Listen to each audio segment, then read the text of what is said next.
Hello friends, welcome back to our channel. Friends, किसी भी NGOs की या चैरिटेबल ट्रस्ट की जो इनकम होती है वो टैक्स एग्जेम्प्टेड होती है। बट बहुत सी एनजीओज़ प्रॉपर अवेयर ना होने की वजह से वो कुछ ऐसे काम कर देते हैं जिसकी वजह से उनकी जो इनकम होती है वो टैक्स एग्जेम्प्टेड ना होकर बल्कि एक डिमांड नोटिस में बदल जाती है। तो फ्रेंड्स, आज की इस वीडियो में हम यही बात करेंगे कि ऐसी कौन सी 5 बातें हैं जिनका ख्याल रखकर आप अपनी एनजीओ की इनकम को हमेशा टैक्स एग्जेम्प्टेड बना सकते हैं। फ्रेंड्स, सबसे पहला पॉइंट है टीडीएस। बहुत सी सारी ऐसी एनजीओज़ हैं जो कि अपनी एनजीओ में टीडीएस का रजिस्ट्रेशन नहीं करवाती हैं। उन्हें ऐसा लगता है कि हम एनजीओ हैं, चैरिटेबल एक्टिविटीज़ कर रहे हैं और हमें टीडीएस की ज़रूरत नहीं है। लेकिन जिस तरह से किसी एक कंपनी को टीडीएस का रजिस्ट्रेशन करवाना पड़ता है, 10 नंबर लेना होता है, ठीक उसी तरह से एनजीओज़ को भी टीडीएस का रजिस्ट्रेशन करवाना है, 10 नंबर लेना है और प्रॉपर टीडीएस डिडक्ट करना है, टीडीएस जमा कराना है और टीडीएस के रिटर्न को फाइल करना है। फॉर एग्जांपल, अगर आपकी एनजीओ में कोई भी एम्प्लॉयज़ हैं और आप उनको सैलरी देते हैं तो आपको उनका टीडीएस डिडक्ट करना है। मीन्स अगर एनजीओ किसी भी तरह का कोई भी खर्चा करती है और सामने वाले की इनकम होती है तो खर्चे के ऊपर किसी भी एनजीओ को टीडीएस डिडक्ट करना है।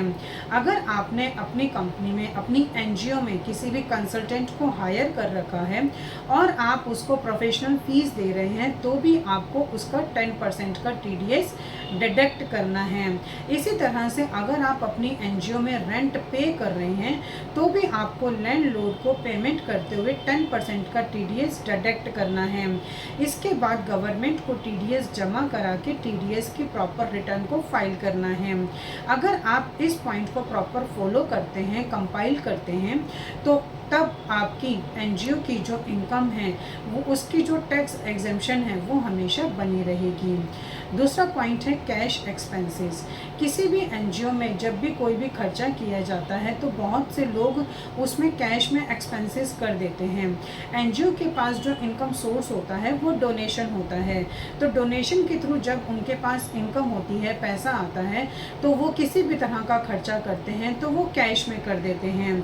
लेकिन फ्रेंड्स, मैं आपकी नॉलेज के लिए बता दूं, इनकम टैक्स लॉ के अकॉर्डिंग अगर कोई पर्सन, चाहे फिर वो कंपनी चला रहा है या फिर वो एनजीओ चला रहा है या चैरिटेबल ट्रस्ट चला रहा है, तो उस केस में उनको 10,000 रुपये से ज़्यादा का एक एक्सपेंस के ऊपर कैश में खर्च नहीं करना है। अगर किसी एक एक्सपेंस में आप 10,000 रुपये से ज़्यादा का खर्चा करते हैं तो उस केस में आपको बैंक के थ्रू ट्रांजैक्शन करनी चाहिए। अदरवाइज़ आपकी एनजीओ की जो इनकम है वो टैक्स एग्जेम्प्टेड नहीं होती है। थर्ड है कि आपको अपने जो कंप्लाइंसेस हैं उनको प्रॉपर करना है। मीन्स जो आपकी एनजीओ है इसकी जो इनकम टैक्स के रिटर्न है या फिर आपकी जो ऑडिट रिपोर्ट है उसको आपको ड्यू डेट से पहले फाइल करना है। अगर आप इसको ड्यू डेट से पहले प्रॉपर वे में फाइल नहीं करते हैं तो आपके ऊपर ग्रॉस रिसिप्ट के ऊपर आपको टैक्स पे करना पड़ जाता है, जिससे आपकी एनजीओ की जो इनकम होती है वो टैक्स एग्जेम्प्टेड नहीं रहती है। तो अगर आप चाहते हैं कि आपकी एनजीओ की जो इनकम है वो टैक्स एग्जेम्प्टेड रहे तो उस केस में आपको अपने इनकम टैक्स की रिटर्न को, एनजीओ की इनकम टैक्स की रिटर्न को या ऑडिट को प्रॉपरली फाइल करना है। फोर्थ पॉइंट आता है कि अगर आपकी एनजीओ के पास ATG एंड 12AB या 1023C का रजिस्ट्रेशन होता है तो ये आपकी एनजीओ के टैक्स एग्जेम्पशन के पिलर्स होते हैं।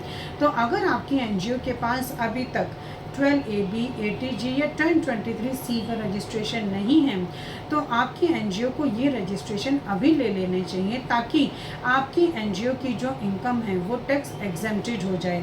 और फ्रेंड्स, ऐसी बहुत सी एनजीओज़ हैं जिनको नॉलेज ना होने की वजह से अगर उन्होंने अभी तक 12AB और ATG का प्रोविजनल रजिस्ट्रेशन सर्टिफिकेट ले रखा है और उसको फाइनल रजिस्ट्रेशन के लिए अप्लाई नहीं किया है तो फ्रेंड्स, गवर्नमेंट की साइड से हमें 30 जून की ड्यू डेट दी गई है। आपको अपनी एनजीओ को 30 जून से पहले प्रोविजनल रजिस्ट्रेशन सर्टिफिकेट को फाइनल रजिस्ट्रेशन सर्टिफिकेट में कन्वर्ट करना है। शायद हो सकता है कि इसके बाद आपको गवर्नमेंट की साइड से दोबारा से मौका ना मिले। तो अगर आपकी एनजीओज़ के पास 12AB, ATG और 1023C का रजिस्ट्रेशन होता है तो आपकी एनजीओ की जो इनकम होती है वो एग्जेम्प्टेड होती है। फिफ्थ पॉइंट है कि अगर आपकी एनजीओ चैरिटेबल या सोशल एक्टिविटीज़ के अलावा कमर्शियल एक्टिविटीज़ करते हैं तो उस केस में भी आपकी एनजीओ की जो इनकम है वो एग्जेम्प्टेड नहीं रहती है। तो फ्रेंड्स, जब भी आप अपनी एनजीओ में या चैरिटेबल ट्रस्ट में जो भी एक्टिविटीज़ करें वो हमेशा सोशल या चैरिटेबल एक्टिविटीज़ ही होनी चाहिए, जिससे कि आपकी एनजीओ की जो इनकम है वो टैक्स एग्जेम्प्टेड रहे, उसके ऊपर किसी भी तरह की टैक्स की लायबिलिटी ना हो। क्योंकि अगर आप अपनी एनजीओ में किसी भी तरह की कोई भी कमर्शियल एक्टिविटीज़ करते हैं तो आपकी एनजीओ को टैक्स लायबिलिटी बन जाएगी और आपको टैक्स पे करना पड़ जाएगा। सो फ्रेंड्स, ये कुछ 5 पॉइंट्स थे जो मैंने आपसे डिस्कस करे इस वीडियो के थ्रू। आई थिंक ये इन्फॉर्मेशन आपके लिए काफ़ी यूज़फुल होगी। इसी तरह की इन्फॉर्मेटिव वीडियोस को कंटिन्यू देखने के लिए आप हमारे YouTube channel and WhatsApp channel Protex corporate solutions Vandana Raheja को सब्सक्राइब, लाइक एंड शेयर करना ना भूलें। Thank you.